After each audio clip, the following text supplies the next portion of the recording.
bayanihan, pagtutulungan, sama-sama sa mga pagsubok o kalamidad, nagkakaisa upang gumaan ang pasanin ng bawat isa.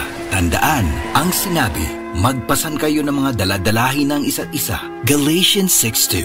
Bayanihan, isang utos ng Diyos. Ipinapakita natin ang pagmamahal ni Kristo sa ating kapwa. Ikaw ay M-Extraordinary Pinoy.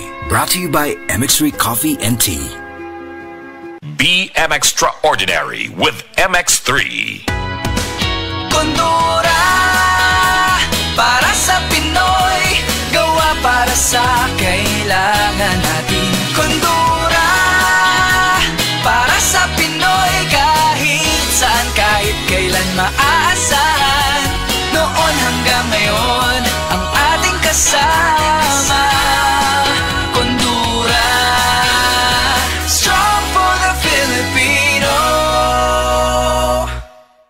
Si Sanjen Kapukanan nag-antos sa iyang arthritis.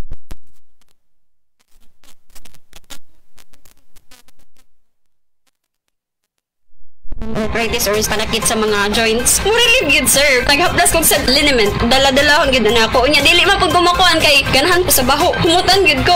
Si Sanjin Kapukanan sa Barangay Cananipas, Surigao City. 34 years old na ko. Sa Said Liniment Oil, tanggal ang arthritis. Gipod-apod. Bianca, na ako no kay gusto i-confess na ako. Yes, kuya.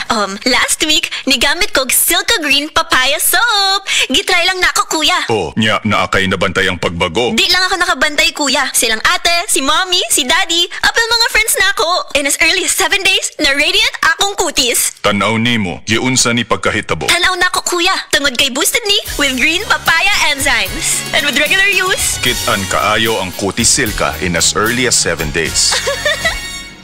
with regular use, kit-an kaayo ang Kutis Silka with Silka Green Papaya Soap. Boosted with green papaya enzymes. Silka Green Papaya Soap.